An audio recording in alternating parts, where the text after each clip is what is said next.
What's up, folks? It's your boy P-Los. Pep, some of y'all know me. A lot of y'all know me as P-Los. Los Hoffa. Cleveland's own, baby. You know. What's up, boys and girls? Ladies and gents. Busters and busterettes. Mark-ass niggas. Soft-ass niggas. Fake-ass gangsters. Real niggas. All of you. How's it going today? Today is Saturday, May 14th. I just want to holler at y'all about a few things, you know what I'm saying? A lot of shit going on in the world, you know, as always. That time of the year, it's getting warm outside. A lot of shit about to go down. About to be a lot of crying mothers out here. About to be a bloodbath in a lot of these cities, it's sad to say, but you know, this will come with the territory of dudes trying to be gangster and trying to be hard and do all the things that they think is right, think that they're supposed to do to be liked or accepted within a so-called communities or whatnot. I've been dealing with the thug life for about, let's say about the last 15 years or 20 years almost or something like that. I was a knucklehead, you know what I'm saying? Luckily, I avoided some of the pitfalls of being a knucklehead, like going to prison, getting shot, stuff like that, you know what I'm saying? But now I'm a crusader for the right things. I'm a crusader for trying to do the right thing, promoting the right thing, motivating people, inspiring people to do the right thing, you know? We had an incident happen here in our city the other day where a young man was gunned down outside his sneaker store. Young entrepreneur. I don't want to say his name because his family might not want his name out there. I just found out a few days ago that the little homie was actually a son of a friend who I went to school with and grew up with. Sad, man. I buried my son 6 years ago in July. It'll be 6 years. When we gonna stop, man? When we gonna stop, man? Now, this incident, you know, it wasn't a robbery. Stories going around, different stories going around. I don't want to elaborate too much on what I don't know, but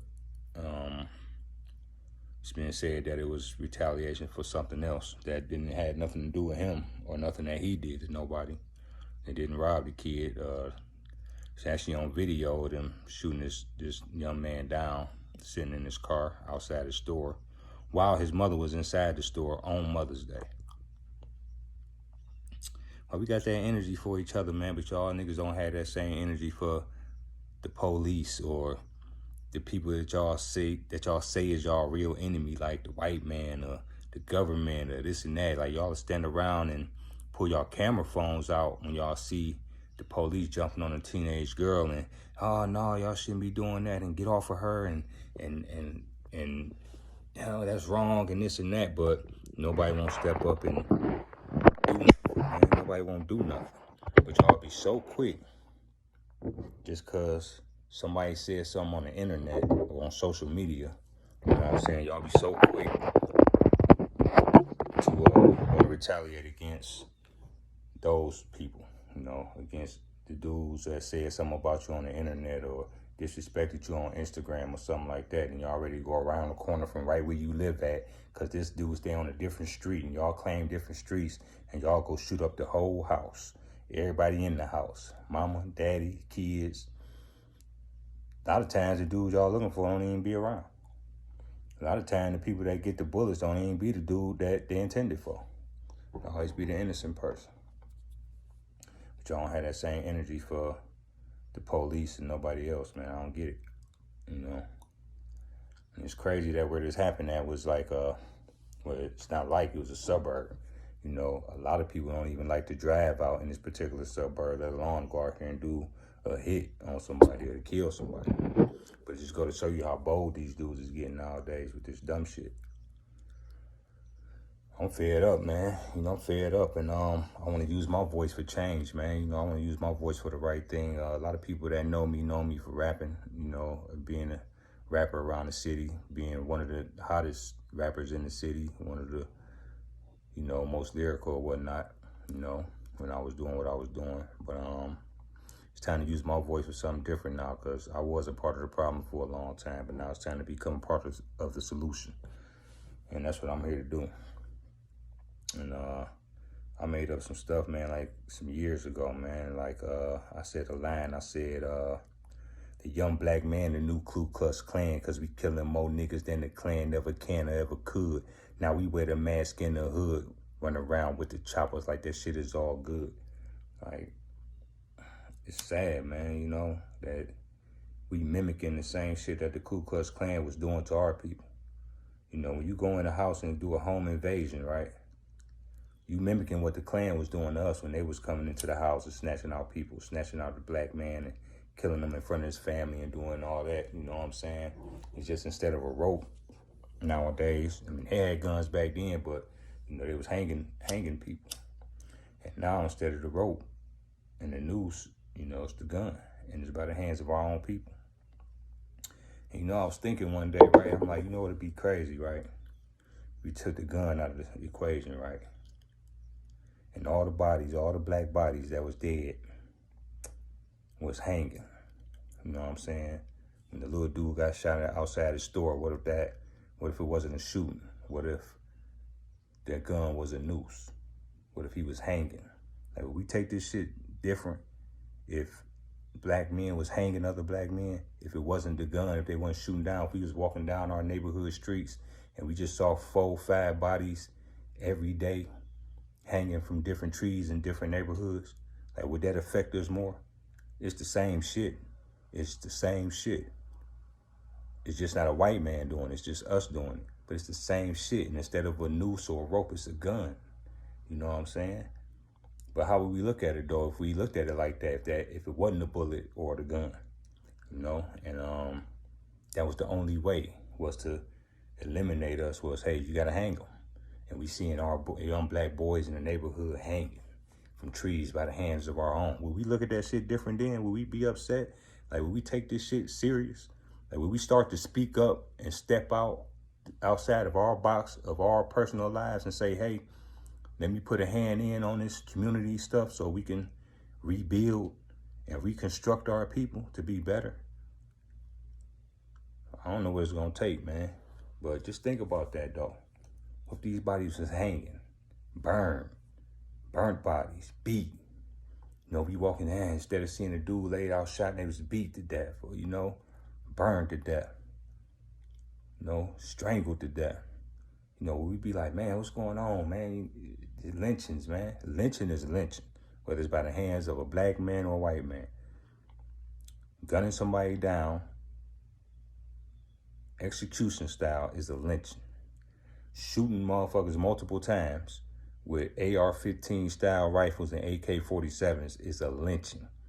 Whether it's done with a rope or it's done with a gun, it's a lynching. It's still the same shit. We need to look at it and approach the shit as the same thing, man. We losing, man. We losing. We losing our folks, man. We losing our youngins, man. We losing some of our elderly behind this shit, man.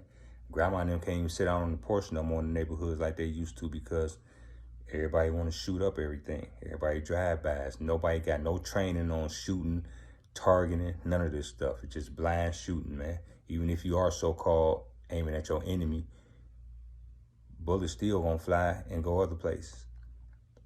Kids, man. We done lost so many kids over the last few years here in Cleveland, man. And Cleveland was never like a place, man, where we had like real bad gang activity, like as far as like with drive-bys and people doing drive-bys and banging on each other and over colors or whatnot. We ain't never had it like that. But lately, with the temperature of the drill music and where everything is at right now, we going in that direction, man. I mean, we've been in that direction probably for the last, I would say at least the last 6, 7 years, like hard, like going hard, like, you know, and it's sad, man, you know. And then for these parents, man, to not know what their kids is doing, you got to be a fool to, if you think I'm gonna sit here and believe, like when people say, oh, my kid, I can't do this and I can't stay on them and I can't, bullshit. I'm raising a son, and I raised a son, a 19-year-old. He ended up passing. Wasn't by his hands, though, and wasn't by nothing that he done or created. Innocent bystander, wrong place, wrong time. But I just say that to say that, nah, man, it takes a nation of us to raise these kids. Kids resent their parents. It's just a natural thing because they're in the household with us all the time. We the ones that they see all the time, and that's telling them what to do and when to do it. But when you bring in the outside influence like they used to back in the day, when the neighbor come in and show that they love this kid and they want to see this kid succeed, when a friend comes in, when an uncle comes in, when we start to pull other people in besides their parents to show that somebody else cares about you besides the ones who gave you birth, whether it be your brother's, your friend's brother, your best friend's cousin, or their uncle, or whoever. Man, we got to get back to where it's no more of the that's their kid, that's their problem. Nah, man, it's our problem, because it becomes our problem when they out here doing what they're doing, and when ours get gunned down being innocent and being around this shit. And we can stop it, man, just by conversation, just by holding conversations, by embracing each other, man, embracing the kids that ain't ours. Yeah, just because you're not my kid, my brother, or my cousin, we ain't related or blood related, don't mean I don't give a fuck about you. I gotta give a fuck about you because you the future. And one thing I always tell my kids, right? I try to teach my kids about all type of different things, whether it be credit, whether it be motivation, inspiration, all that different stuff, right? I just instill to them that, you can change the future, because one thing I know and I learned is that kids learn better from other kids. So when you got a kid that's positive and that's on the right track, and they're around these other kids and they can lead and teach these other kids, and these other kids see that these kids are doing positive things and doing things that's out of the ordinary of what a normal child would do, they want to start to indulge and know, hey, what's that like? Oh man, how you know about that? How you know about credit? How you know about business or starting a business? How you know about being this stand-up person at such a young age? I want to know that. I want to be like that. Oh, well, my father, my mother, they put this into me. Well, my mother and father, we not like that, but man, oh, well, I'll show you. I'll talk to you. So I teach my kids to do that. Go out and share the information that you learn with your peers, because you gonna lead that kid or those kids to lead other kids, and that's how we start to change the future. We can't change it with us. I'm 47 years old. Most of us already at an age, most of us that's done dirt in the streets, did this, went to prison, came home, whatever. I ain't never been to prison. Luckily, I had no felonies, none of that. God bless, but it's over for a lot of us. So, like, a lot of us is just where we at, and it's up to us to teach the younger ones to move forward to change the world. We ain't gonna, well, I ain't gonna say we not gonna change the world, or we can't change the world, but we gotta help change the world by teaching the young ones to do so, because they're the influencers. They're the influencers.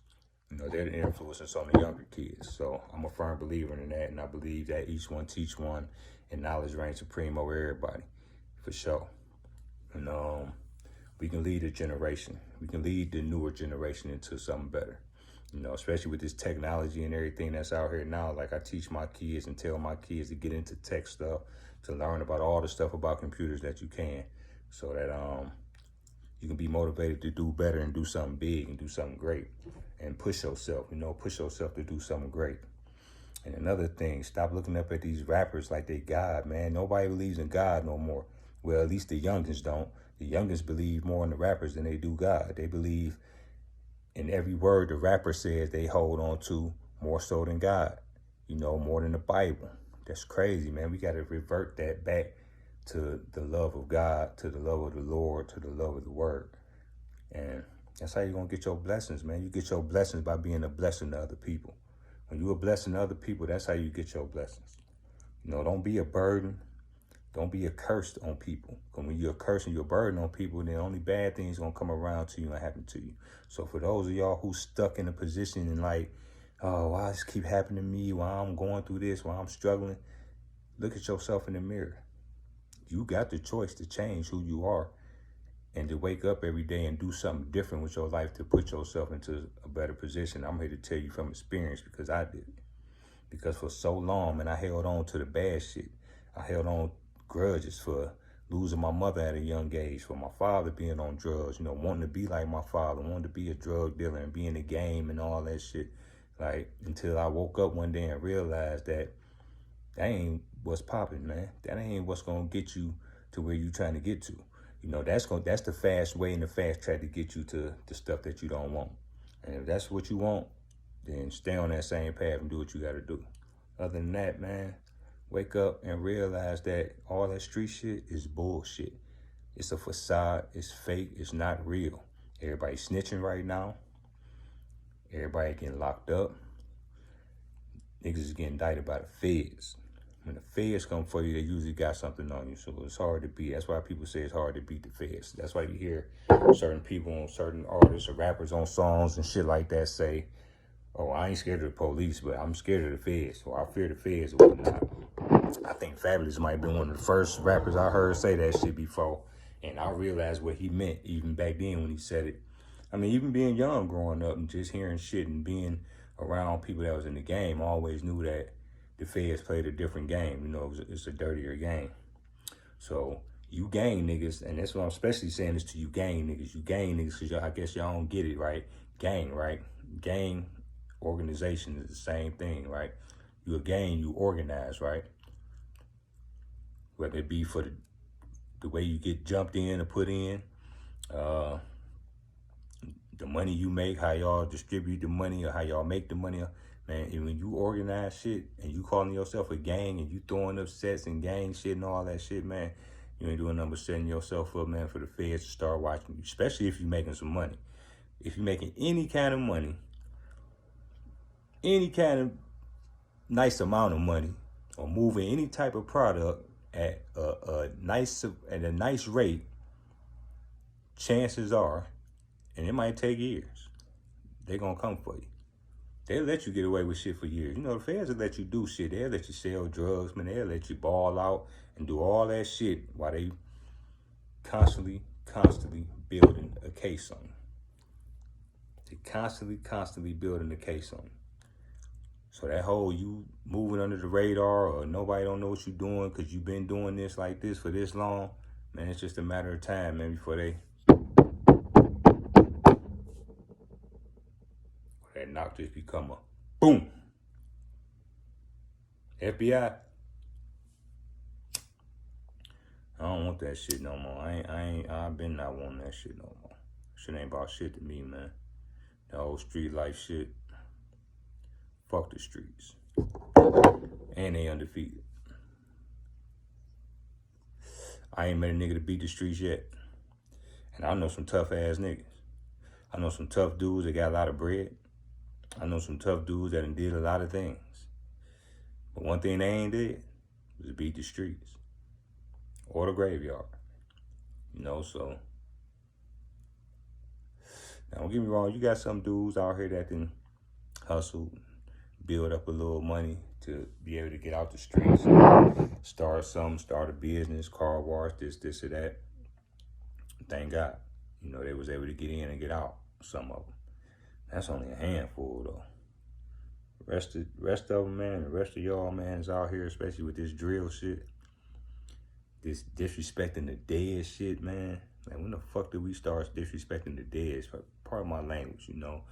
I'm trying to do my YouTube thing, so I know I can't really be cussing too much and all that, but man, it's just the passion in me, man, and I just feel the way I feel about my people, man, that we can do better and we deserve better, man. And our kids, man, my kids want to live. That's one thing my kids tell me because they lost their brother, right, to murder.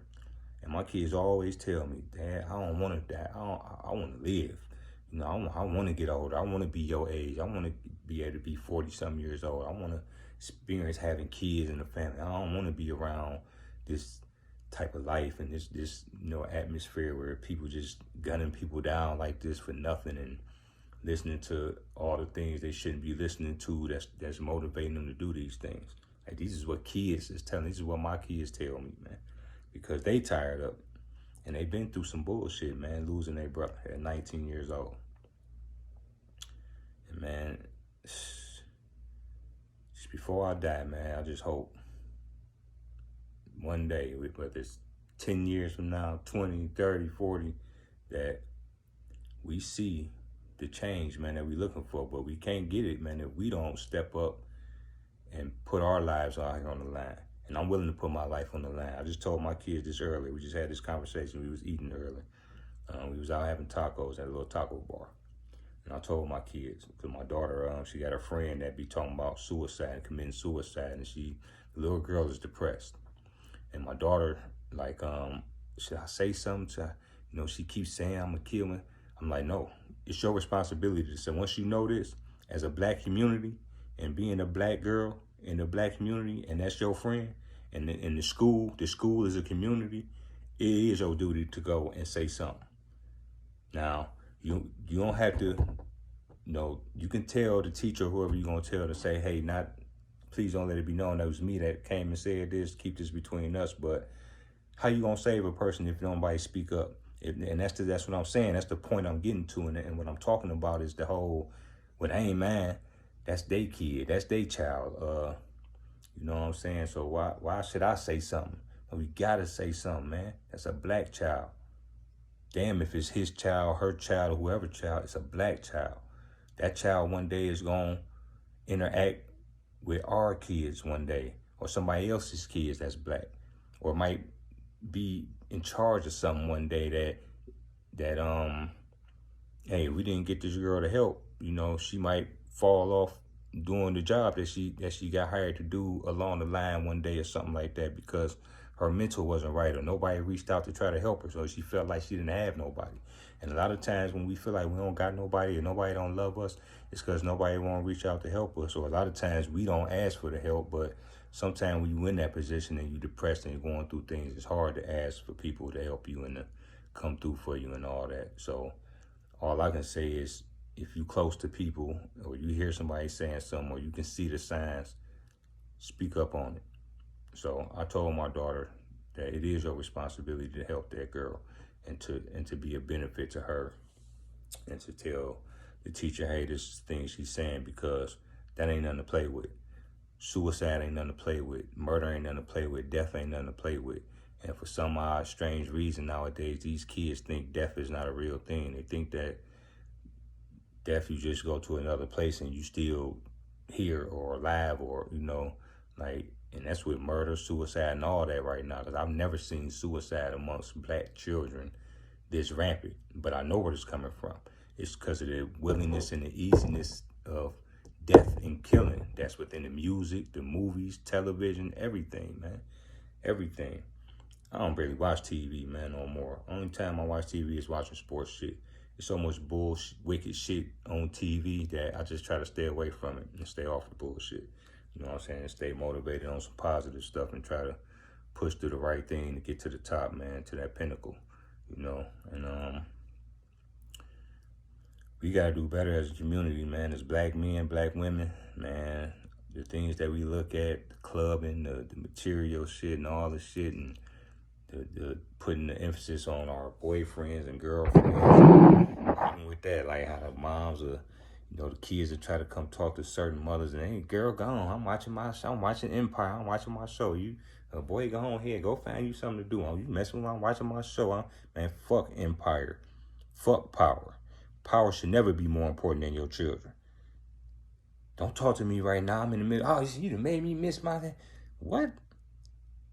And you send your kid outside to go do whatever the fuck they want to do because you want to watch some shit, or you don't want to be bothered, or you laid up with some nigga that you don't want your kid to bother you because you don't want this nigga saying, oh, y'all always doing something, man.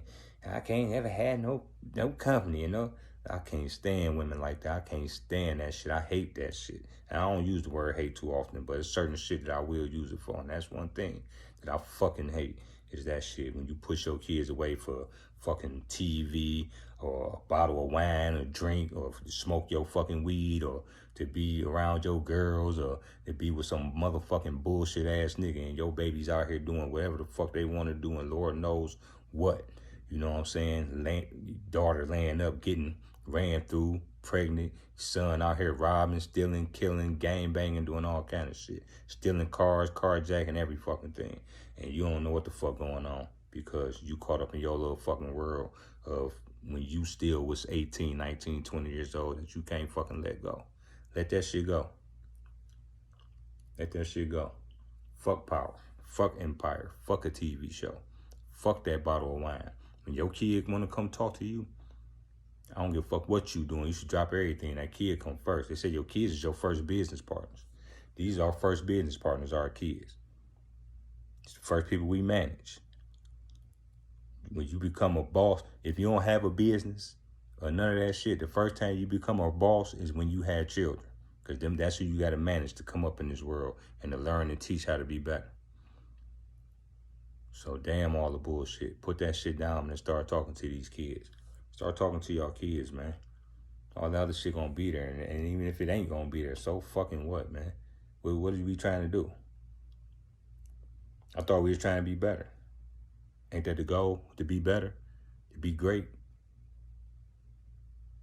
And how contradicting is that when the same person that's telling their kid, hey, I want you to be great. I want you to do this, this, and that. But you don't practice what you preach. No matter what age you is, you can still strive for greatness. And that's why a lot of these kids don't respect their parents. Because I see you doing the same dumb shit. I see you, all you do is drink wine and sit up with auntie and them all day and talk a bunch of shit. And y'all and you sit up in your nightgown and house shoes all fucking day long.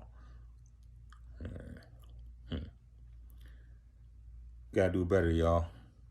But anyway, you know, like, subscribe, hit that bell notification button to get notified when I put up new videos. Coming at y'all with more shit for real. Because like I say, once again, I'm a crusader for the right thing. It's time to step up and for us to do the right thing, and each one teach one. If I can motivate one to do great, then hopefully that one can motivate 2, 3, 4, and on and on and on. But it's your boy P-Los. Sayonara.